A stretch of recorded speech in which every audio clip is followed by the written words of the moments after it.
ఆయుష్కాలం ఈ ప్రపంచంలో ఎవడో చెప్పలేడు. ఇస్సాక్ అదే అంటాడు చచ్చిపోయేటప్పుడు, నా మరణ దినము నాకు తెలియదు. ఇస్సాక్ చెప్పేస్తాడు మాట. ప్రపంచంలో ఎవడు క్యాలిక్యులేట్ చేయలేడు, ఈ ప్రపంచంలో ఎవడు. అదే చెప్తున్నాడు ఇక్కడ దేవుడు. నా దినములు దేంతో పోల్చాడండి? నా దినములు పరిగెత్తు వాని కంటే, పరుగు మీద పోవు వాని కంటే నా దినములు త్వరగా గతించుచున్నవి.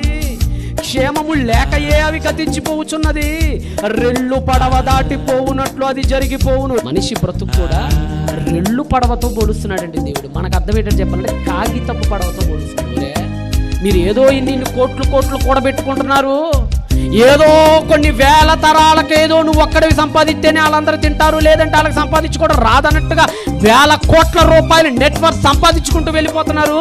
మీకు అర్థం కాని విషయం ఏంటంటే, ఒరే మీరు బిందువులు లాంటి వాళ్ళరా, మీ సంపాదన అంతా మీకు ఉపయోగపడకుండా పోతే ఒక రోజు మీరు కూడా ఏదో ఒక రోజు హఠాత్తున చస్తారు.